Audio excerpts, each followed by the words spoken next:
me do one more thing. Put me a speaker. There we go. Hello, hello. Welcome to ArcheTAP. We've got a couple new people. I'm so excited. Every week I say, I'm like, this is the best class I've ever written because I'm learning how to do this as I go along. So it's really, I'm so excited about the meditation portion of this.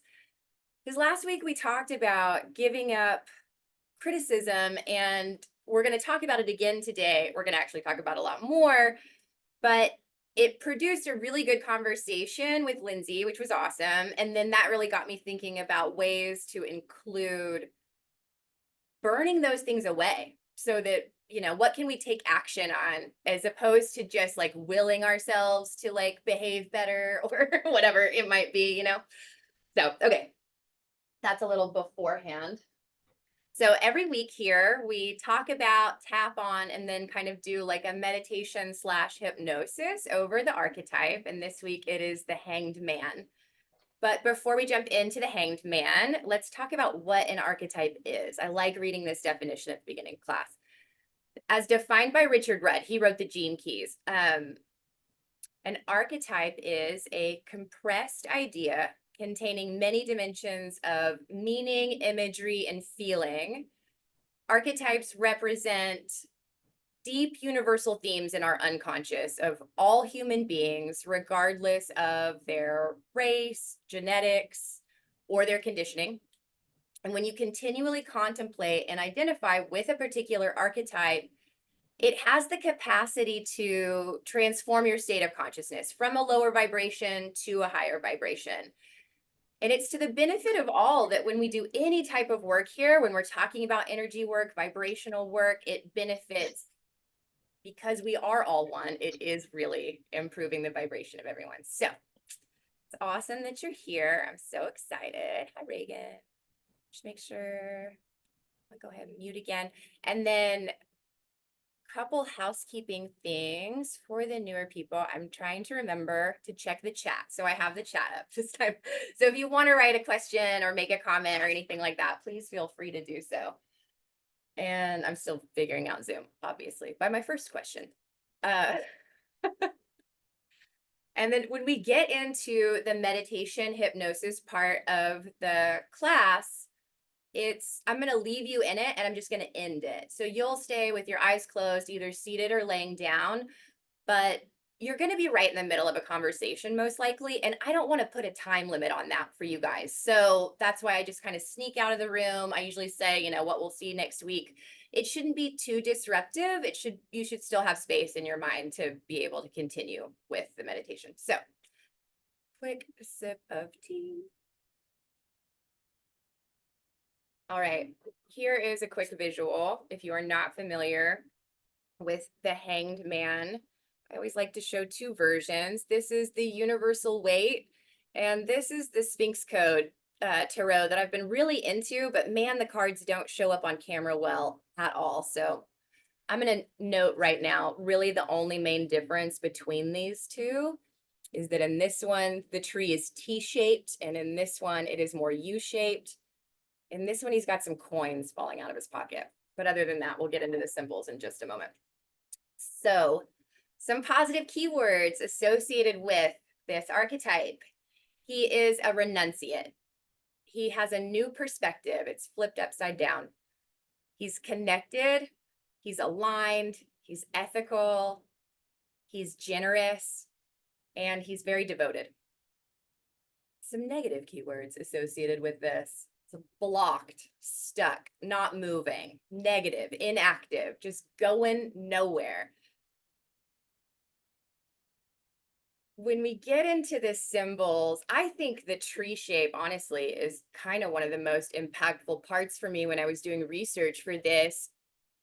In both of them, they've got vertical and horizontal lines, no matter if it's a T shape or a U. The horizontal line is representative of the horizontal path. This path is the path of life, birth to death. It's linear. It's our outer 3D world, right? It's everything that we see outside of us. The vertical path is the inner spiritual path. This is our inner world. And we want those two things to be in balance, but they often really aren't. We're way more focused on our outer world than we are our inner world. And it's not our fault. We weren't trained, like none of us are, we're all figuring this stuff out right now. So sometimes we're so disconnected from the neck down to everything, all the sensations that are going on inside of us and because we don't understand what's going inside of us is why we have some of the lower behaviors that we have. So let's see here. He is tied by his ankle. His legs are in this figure 4 shape. In this one, his hands are tied too. In some of the other versions, it's not necessarily, but let's talk about his ankle being tied. This is a medieval practice of hanging traitors by the foot to see if they were guilty or not. So they would leave them hanging from a tree overnight by the ankle. And if they lived, then that was a sign that they must be innocent. God was in their favor in some way. So what is it like how they used to try witches by throwing them in a river to see if they floated? It's like, most people died from this, and it was probably not because they were guilty. So, and then again, in this one, he's losing all of his worldly possessions because he is upside down. So all of his shit's falling out of his pockets, right? It allows him to hold the most important treasure, really. Through surrender, he gains empowerment and enrichment beyond what we can really comprehend yet. We are all going to get there someday, but the way that we talk about the exalted state of this, most likely we haven't all experienced that yet. It's complete and utter trust, right? Like that's what that feels like. And then he's upside down. He is the only major arcana card that has this flipped perspective. It allows him to tap into literally he's surrendered. He's not going anywhere. And he's accepting all of life's uncertainties. So even though he's hanging by one foot upside down, it allows him to tap into an extraordinary amount of strength and trust. He doesn't have to control he's wildly out of control here, right? He doesn't have to control, but he's okay. He looks peaceful. He's got, kind of a peaceful face here. And then this halo glow here is also for spiritual enlightenment. I think there's only one other card that the Temperance card has kind of like a halo like that. So if you were born in December, this is your inner essence. This is the inner essence that you'll carry with you throughout your life. From birth to death, it's like your inner child's archetype. In the ancient schools, this archetype was known as the angel of renunciation and regeneration. It was known as both Neptune and Poseidon, which is sort of two names for the same thing, just depending if you were Greek or Roman. In Greek myth, he was Zeus. Zeus ruled Earth, but then he gave Poseidon all the water. And we're going to use water in this meditation later too. We want to think about water, almost like in biblical myth, right? Of like the Great Flood. It's like we want to use water and think about it as a way that it breaks up and dissolves old error states of consciousness. It cleans us. Yeah, that's how I want to say that. The Hanged Man represents the elevated master who channels divine love and expresses it through deep compassion, kindness, generosity. All of his power comes from his complete surrender, all of it, to the will of the universe. So we were talking about last week of like how our personal will and God's will are the same thing, which is sort of it was hard for me to wrap my head around that. I think because I've had too many like esoteric conversations in coffee shops, maybe, or something like that. But I had to re-study that last week a lot, of it.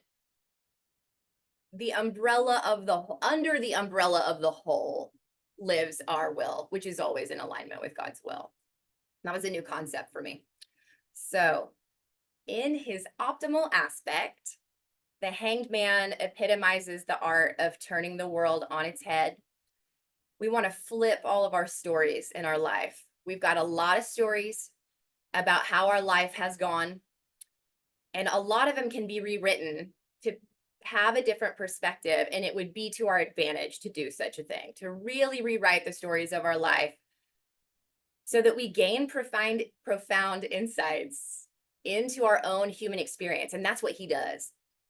So the Hanged Man's wisdom extends way beyond the realm of material possessions. He really discovered that wealth lies not in accumulating things, but in freeing yourself from accumulating things.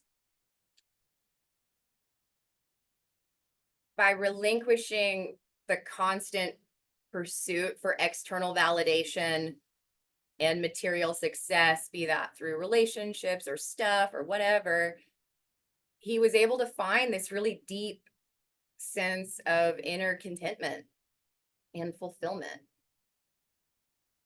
However, in his detrimental aspects, the Hanged Man, yes, material things are a burden. As a household that is going through a lot of stuff right now, we are aware of the burden of stuff. In its detrimental aspects, the Hanged Man can become an eternal victim, always giving, no recognition, being depleted, feels used by others, and he really struggles to manifest his desires due to lack of trust. So the full opposite, if he's not trusting fully, if he's not fully surrendered to the life experience and sitting in a position where he's like getting ready to be ready, he's ready to have a positive expectation of what's coming. If that's not the case, if it's fear and guilt and when's it going to happen and how am I going to do it or whatever, then we're not, he is not living in full trust. So his desires don't come true. It is essential to understand that the Hanged Man represents the development of consciousness. So some examples of fully self-realized human beings that embodied this, their archetypes within themselves really would be like Lao Tzu, Buddha, Jesus. They all exemplify this state of being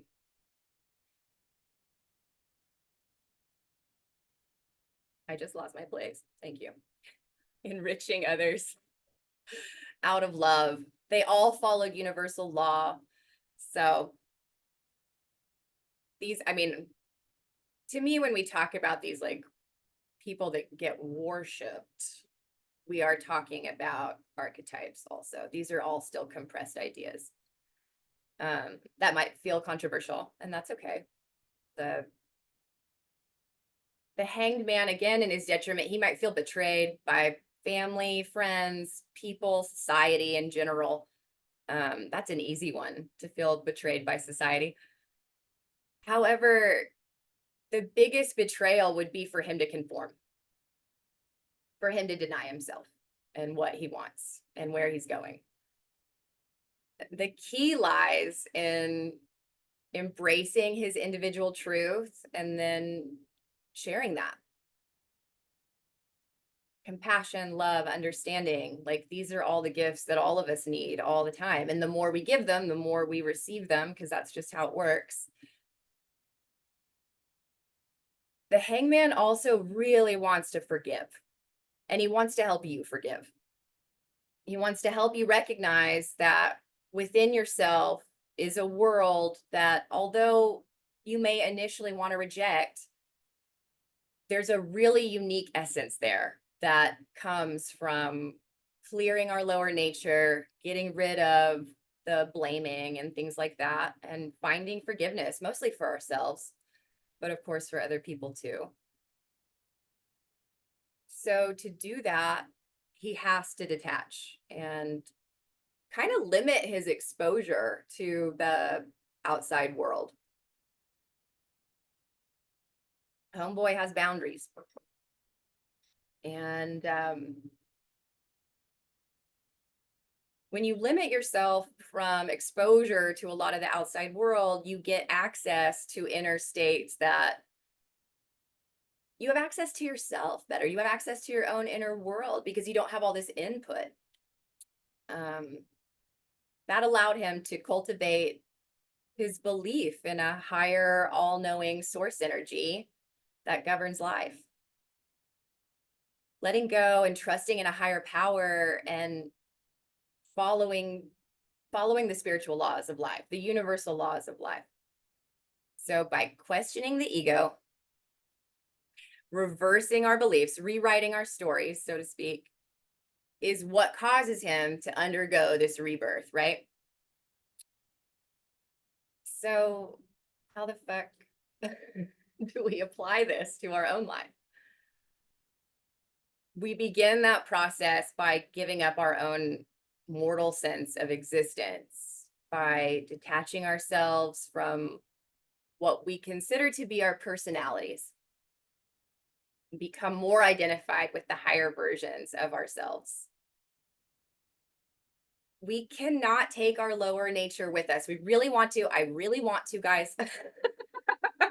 I really want to be identified with my personality and I want ascension. Like but it just, I get that it isn't the way because the two things can't live together in the now moment. You can't be fully trusting and scared at the exact same time.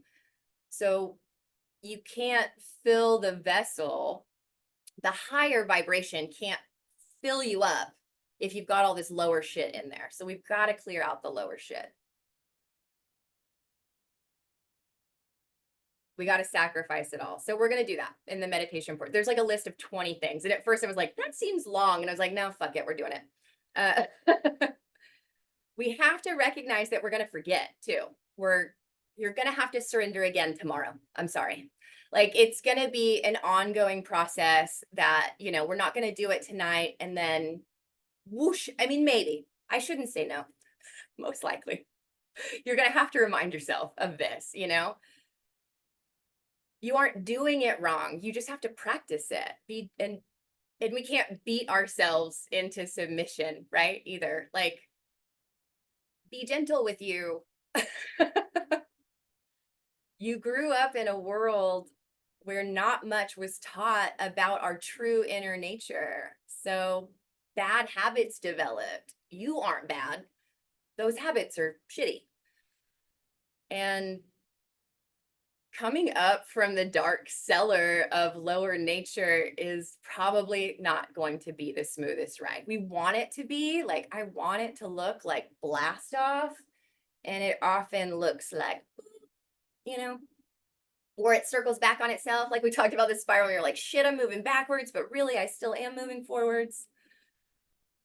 So it could be rough, it could be tough, it could be a little bumpy, and you have to remind yourself often, and I put this in the tapping too, of like, I did not incarnate to put fucking bread on the table. I did not incarnate to pay rent. I did not incarnate to plan for Social Security at the end of my life. Like, how fucking boring is that?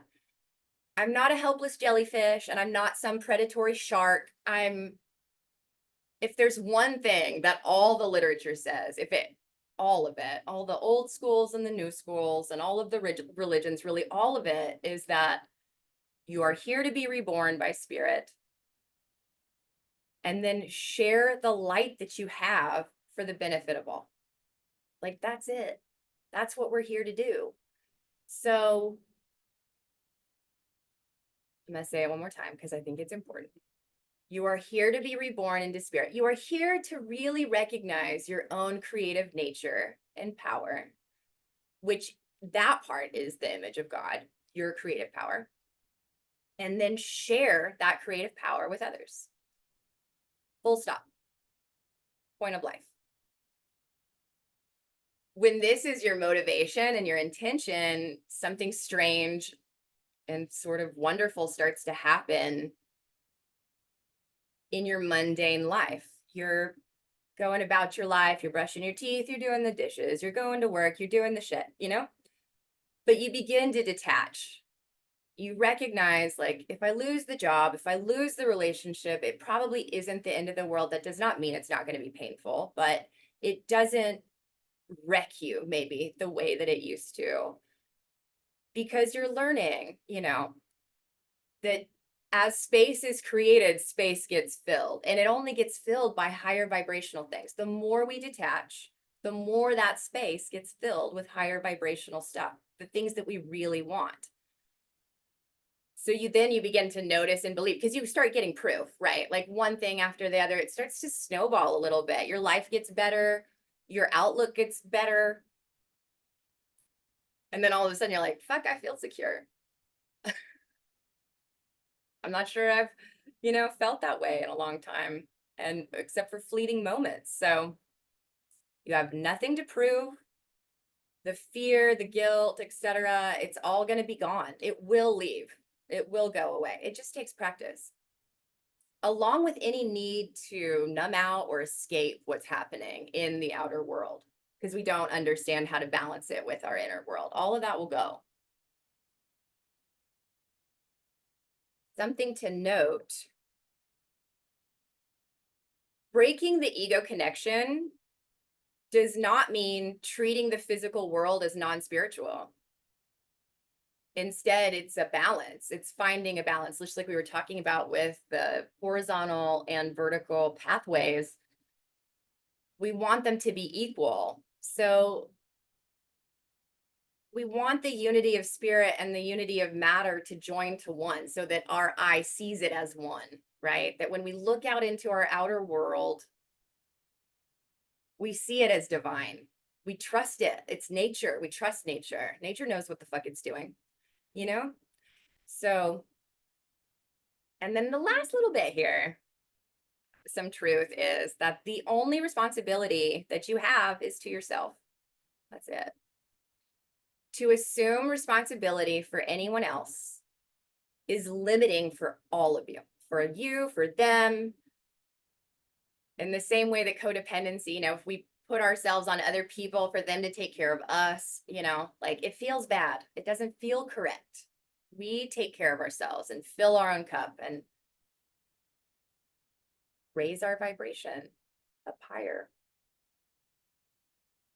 I wonder when my mouth won't go completely dry for the whole 45 minutes that I do this class. Maybe never. So, okay, let's do a little tapping. So for this part, you might want to be seated, but then if you want to lay down for the meditation portion, that could be fun. But go ahead and sit up with your shoulders over your hips, your head over your shoulders. Let your hands just rest for a second. We'll take a couple deep breaths and then we'll get started. Close your eyes. Take a big, deep, letting go breath. In through the nose, out through the mouth. Take 2 more.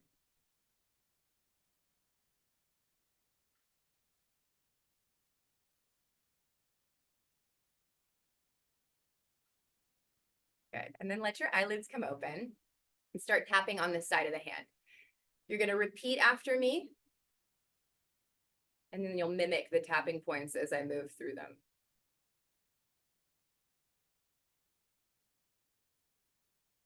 I am pretty attached to my personality and my 3D outer world. I don't feel as balanced as I'd like to.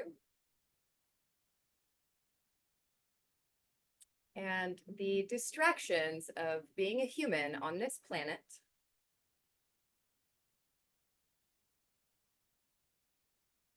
are really hard to ignore.